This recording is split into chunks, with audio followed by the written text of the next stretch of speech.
Habituellement, il se cache dans son studio, mais ce soir, il est devant les Kodak. Voici François Pérusse.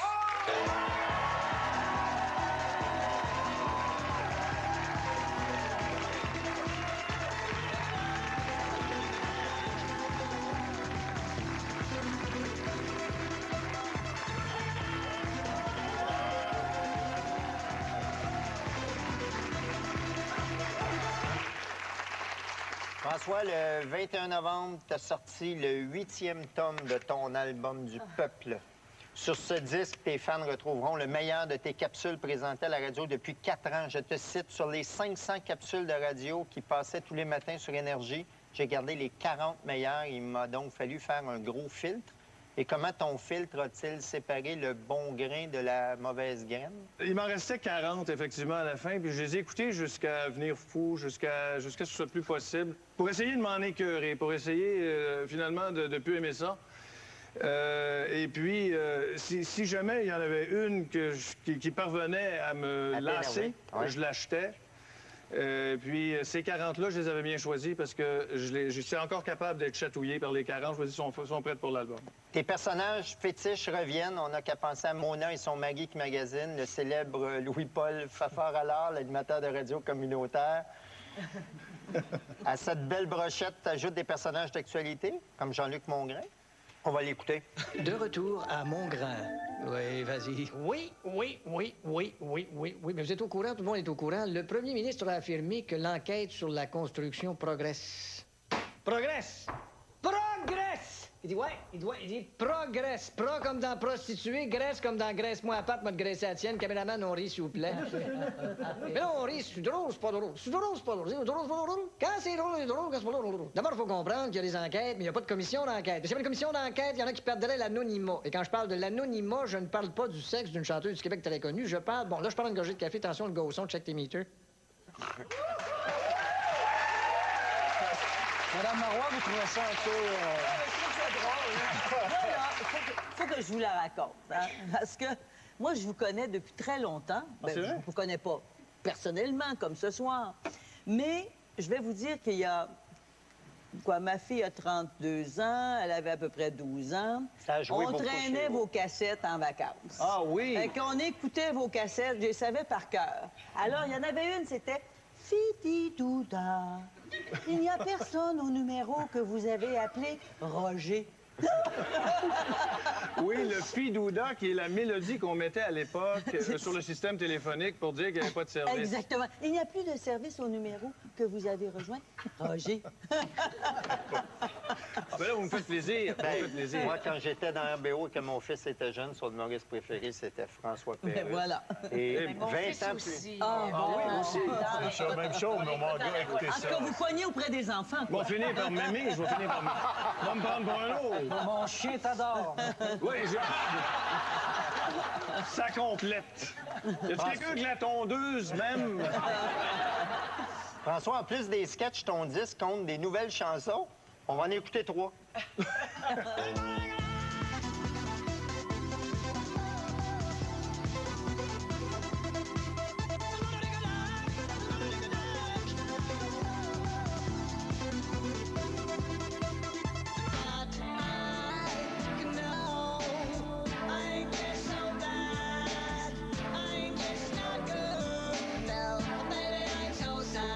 Tout le monde en met sur la Twitter, c'est qu'il raconte qui veut pas le savoir.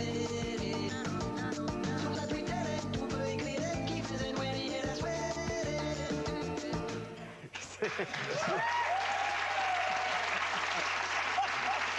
Vous comprenez tous les mots, là. Non, pas du tout. Ben, c'est ça, la C'est ça, magie de la chose. l'objectif. C'est qu'il faut l'écouter souvent pour pogner un mot. La première, c'est tout le monde a des Kodak. C'est quoi? Parce que tout le monde a des Kodak. OK. Tu peux pas marcher dans la rue sans te faire prendre. Il y a un Japonais qui a ta photo quelque part au Japon. Tu vas, où que tu sois, tu es sur une photo, c'est clair. On a tous des Kodak. J'ai mon iPhone dans ma poche, checkez-vous bien. C'est clair. Alors, j'ai dit de faire une tour. Mais premièrement, il faut que j'explique que cette chanson-là, j'ai commencé à l'écrire. J'ai écrit la musique au mois d'avril dernier. Ça va? Oui, ça va. Ça va, ça y est tard. C'est le mal des montagnes, ça monte à la tête. C'est ça, ça va. Lui, il manque d'oxygène des fois, c'est sûr. Oui. Mais j'ai commencé à écrire, donc je vais te le dire à toi. J'ai commencé à écrire la musique en avril, puis j'ai pas eu de paroles jusqu'à la veille où je livrais l'album. OK. Alors, il fallait que je la chante vite en titre. Fait que j'ai dit, on va parler que tout le monde a des Kodak. Ça m'est venu comme ça. Là, les Kodak! Et ça marche! Ça marche, certain. Les animaux dansent là-dessus. Il y a encore des coccinelles dans la maison chez nous, puis ils swingent là-dessus. François, tu composes les musiques, tu écris les paroles, tu joues des instruments toi-même. Comme tu le dis si bien, un album du peuple, c'est un travail de moine. Est-ce que c'est une preuve de trop de talent ou la preuve que tu es seulement un antisocial? Non, je suis pas un antisocial, mais par la force des choses, je vois de moins en moins de monde. Depuis que j'ai des enfants, je fais deux choses. Je travaille puis je m'occupe de ma famille. Mais le travail que je fais, je l'adore. C'est très long. Puis ta famille, tu l'aimes pas. Je l'haïs pas non plus. Hey, j'arrive à Hey, là, tu sais, hey, là. Quelle heure t'arrives chez vous? Ben, ça dépend. Moi aussi, à la même heure, ça dépend. Puis, j'ai dit...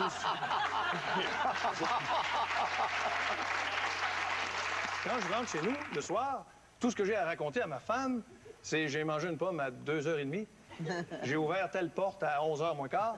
Puis le reste, ben, j'ai fait une capsule humoristique. Tout ça, puis c'est sûr, c'est pas spectaculaire. La personne qui va écrire mon autobiographie va s'endormir la face dans son livre. Parce qu'il n'y a rien, il n'y a pas de... Cherchez-moi une controverse, quelque chose. Ben moi, j'en ai une. Oh non! Le tome 8 de l'album du peuple est ton 11e disque. C'est quoi ce calcul-là? Il y a 2 Français, Qu'on a puis pas 2 eu. Juifs qui vont au restaurant. L'autre, il dit non. Il y a 2 albums français, puis il y a l'album Pirate. Pirate. Ça fait un total C'est de qui fait 11. 11. Ouais, si vendu- j'ai bien calculé. Oui, très bien calculé. Mais t'as vendu Oui. combien de disques dans ta carrière? Porte à porte 2, mais en tout, il y en a 1 550 000 à peu près. Là. 1 million À de peu près, les textes, à peu près. tu fais la technique, tu dois Vous être faites riche. tout. hein. Tabarouette. Oui, il n'y a pas grand dépense Je là-dedans. suis tout seul, mais oh non, il y a beaucoup de dépenses. Écoute, il y a mon chauffage au studio. OK. Je chauffe beaucoup. Oui. Il est L'été, frileux. c'est pas une période de Je création. travaille en petit corps. Controverse, on l'a. Non, c'est ça, c'est ces chiffres-là. Je suis Mais impressionné. il n'y a moi-même. pas de honte à réussir. Mais non, 1 million C'est- 550 Puis c'est bien de bien gagner sa vie. C'est juste un défaut quand tu es un politicien. C'est tout. Ah, Oui. Ça, c'est vrai, ah, c'est vrai, c'est Mais vrai. là, tu dis, toi, là, que tu travailles tout le temps. T'écoutes-tu à la radio? Lis-tu les journaux aussi que tu Oui. prends ton inspiration? Comment tu fais Ah, ça? ça, il y a les informations, je les prends de partout. Il y a la télé, radio. C'est très vivant dans le studio parce que j'ai des informations de partout et beaucoup sur Internet parce que quand je parle d'un sujet, c'est sûr que je vais être renseigné. Souvent, c'est des sujets que je connais pas. Alors, si à un moment donné, on parle de Tunisie, la Tunisie, je me suis jamais vraiment beaucoup, extrêmement, énormément, tant que ça, informé sur la Tunisie. Alors, je vais voir qu'est-ce qui se passe, qui dirige, c'est quoi les mœurs, quel genre de peuple, l'histoire, puis tout ça. Puis là, je me renseigne, puis tout à coup, oups, je connais la Tunisie par écrit. Puis sans y être allé, tout ça. Puis là, je fais mes jokes sur la Tunisie. Alors donc, j'ai fait beaucoup de blagues sur des choses que je connaissais pas. Et j'ai appris ces choses-là en faisant des blagues dessus. Rien de plus le fun que de faire une joke pour apprendre quelque Alors, chose. parle-nous de la situation politique de la Tunisie. Mais il me semble que tous les pays qui ont sacré leur chef dehors ils ont des problèmes actuellement. Oui, c'est ça. Alors, C'est pour ça qu'il faut que les chefs restent. Hein, Madame Marois? Ça, je suis d'accord avec vous. Les 2 minutes du peuple, c'est un format que tu as créé toi-même. Est-ce que tu t'es déjà senti prisonnier de ta propre formule? Oui, parce que je me sentais pas capable de faire d'autres choses à un moment donné. Je me dis, serais-tu capable de jouer un personnage pour un film comme acteur, comme vous le faites tous? Puis là, avec la télévision, je fais de la télévision depuis quelque temps, je suis en train d'écrire une série, puis je me découvre un plaisir à écrire des histoires. Moi, j'écrivais pas d'histoires avant, j'écrivais juste des situations drôles. Là, j'écris des histoires, puis j'ai un fun noir. Avec de l'émotion, de l'amour, De des l'émotion. revirements. Et ça tirera même quelques larmes éventuellement. Oh là là. Ça va s'appeler Péruscité, une nouvelle série d'animation. Tu signes le scénario, les voix, le son, la musique, l'idée originale. On va regarder un extrait. Oh non! Manon. Oui. Primeur, Je m'élance, hein? D'accord. Comme disait Jean-Paul Sartre Oui. avant de tomber les marches. Oh, quelle culture! Et on y va.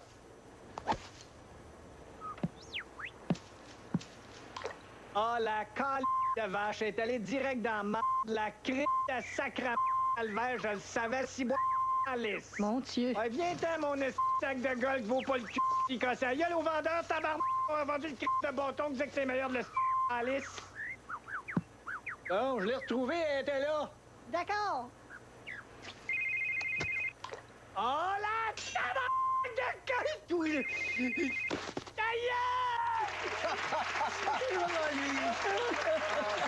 T'es con, là. Ouais, c'est vraiment con. Tellement con, là. Ben, ce qui arrive, c'est que souvent, ce sport-là que je ne joue plus parce que je ressemblais à ça, là, c'est que ce sport-là, ce qui est extraordinaire là-dedans, c'est que tu pars de bonne humeur, tu fais 2 bons coups, ça va bien, c'est le ciel, tu penses que c'est le paradis.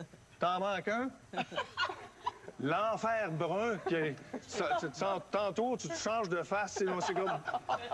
T'es malade, t'es endetté. Non, le golf, c'est un drôle de sport. Oui, C'est un drôle de sport. On est rejoué. Je le pratique pas. Ah non? Non, c'est bien trop long de jouer au golf, j'ai pas le temps. Vous êtes bonne au hockey, par contre, paraît-il. Au ballon-ballet. Ah, ballon-ballet, c'est ouais, ça, je me suis c'était le trompé. ballon-ballet. Vous nous avez caché ça? Ben, j'étais gardienne de but au ballon-ballet. Vous Dans avez- mon village. Oh. On est allé en finale. On a malheureusement perdu en finale. C'est pour ça que vous résistez quand on vous donne des coups de balai. Ça, c'est sûr. J'ai de l'expérience. Ben oui. Toi, Danny, t'es rendu à ta 2e saison de vie de quartier. As-tu des conseils à donner à François? J'ai dit à Danny, quand je l'ai rencontré au lancement de la programmation de SRC, que c'est le cadeau de mon fils, vie de quartier, avant d'aller se coucher, hein, sur l'iPad. C'est vrai. Je les ai tous vus, moi, vie de quartier, puis j'ai eu bien du fun. Puis mon fils, avant de se coucher, c'est son vie de quartier sur l'iPad. Ça me fait plaisir. Alors, regardez pas le d'entendre ça. silence. Parce qu'il y a une demain. autre saison. Il y en a une deuxième. Il y a une deuxième saison qui s'en vient. François, depuis ton premier passage à l'émission, tu as contribué à réaliser une mission impossible. Tu as réuni les 4 Beatles. C'est Dominique Champagne, le metteur en scène du spectacle Love du Cirque du Soleil, qui t'a demandé de réaliser 6 capsules où on entend pendant le spectacle John, Paul, George et Ringo dialoguer. Comment tu as réagi quand Dominique Champagne t'a fait cette offre-là? Es-tu un fan? Oui, j'étais un fan. Donc, j'ai réagi en n'y croyant pas parce que je me disais, ça se peut pas, c'est quoi cette histoire-là? Puis je savais pas qu'il y avait comme plan entre le cirque et les Beatles, parce que c'est un partenariat et c'est 50-50. C'est pas le cirque qui présente les Beatles, c'est un partenariat. C'est les deux qui présentent un spectacle ensemble. Et puis, Dominique, pourquoi il a pensé à moi? C'est qu'il est allé dans un show à Los Angeles où on présentait des nouveaux types de dessins animés. Et j'étais là parce qu'il y a un groupe français qui a pris une de mes capsules françaises pour faire un film qui s'appelle Cortex Academy, où on voit des particules de cerveau qui s'ostinent. Et puis... Ah oui. Ça va toujours? Oui, t'es la vedette de ça. Et puis Dominique a vu ça en salle, puis il a dit, il faut que j'appelle François pour mon idée. Son idée, ça venait de lui de faire parler les Beatles avec leur vraie voix. Il m'a demandé, es-tu capable de faire ça? J'ai dit, oui, je pense que je suis capable, mais de quel matériel vais-je bénéficier? J'ai reçu de la main du Cirque du Soleil quelque chose qui venait de Abbey Road, qui était les CD de toutes les tracks, toutes les chansons ratées des Beatles. Alors, tout ce qui ont manqué, puis ce qui se disait entre les prises. Alors, tout ça sur une pile d'une douzaine de CD, scellés. Il fallait que je signe, que j'ouvre le paquet en présence de quelqu'un. Il fallait que je donne les numéros de série de mes disques durs sur lesquels je travaillais. Puis là, j'ai commencé à écouter ça, puis j'ai commencé Quel à faire privilège. du montage. C'était un privilège de fou. Je me souviens, il faisait une petite neige dehors, puis j'écoutais les Beatles en train d'enregistrer une chanson de leur premier album qui avait une partie de cover puis une partie de composition. Ils partent une tourne. It's you! It's you! You missed it! It's you! C'est genre, les gars s'ostinaient, ils se battaient quasiment en studio au début. À un moment donné, c'est devenu un peu plus cool. Et là, j'entendais des sessions de Rubber Soul. Rubber Soul, les gars étaient gelés comme. Vraiment, là. Gelés, là, comme ça se peut pas. C'était comme ça. Ils chantaient. Vous souvenez-vous de l'escadrille sous-marine Marina? Oui. À un moment donné, ils ont arrêté de faire leur tune. Ils ont posé leur guitare, puis ils niaisaient, puis Marina, ils chantaient ça, gelé. George Martin qui gueulait en arrière pour qu'ils reviennent au travail. À un moment donné, j'avais John qui faisait dans le micro. Vous savez ce que c'est, ça? C'est quand on... Oui. J'ai pleuré en écoutant ça, mais là, il fallait monter des sketchs. J'ai monté à peu près 100 versions de chacun des 6 sketchs, donc à peu près 600 versions de choses qu'ils se disent en pratiquant. J'ai monté des pratiques, j'ai réussi à les faire parler. J'ai travaillé 2 ans et demi là-dessus et j'avais pas le droit de parler. J'ai été tenu au silence. Mon frère, qui est un gros fan des Beatles, ça me brûlait les lèvres de le lui dire. Il a fallu que j'attende des mois. Et puis, je pouvais pas le dire à personne. Je pouvais pas me péter de brou. J'avais pas le droit de péter aucune broue. Mais t'en as bu. Et quand j'ai livré le matériel, j'ai commencé à livrer le matériel, George Martin aimait beaucoup, mais il dit on est dans un champ miné parce que Neil Aspinall, qui était le responsable de tout ce que les Beatles avaient fait de toute leur carrière, n'aimait pas l'idée de faire parler les Beatles et était sûr que Yoko n'aimerait pas ça, que Paul n'aimerait pas ça. Alors, j'étais contre vents et marées. Sauf qu'un jour, le 2 décembre 2005, j'ai fait écouter mes esquisses à tout le monde, si ça passait ou ça passait pas. Je suis arrivé comme un petit gars. Il était là, Yoko, puis tout. Il n'y avait pas Paul et Ringo. Les deux vivants n'étaient pas là. Il y avait les deux veuves, Yoko et Olivia Harrison. Il y avait George Martin, son fils, Guy Laliberté, tout ça. C'était la première session d'écoute. Il fallait que ça passe par eux avant. C'était les plus sceptiques au départ. Alors, je m'en allais passer au bat avec mes sketchs.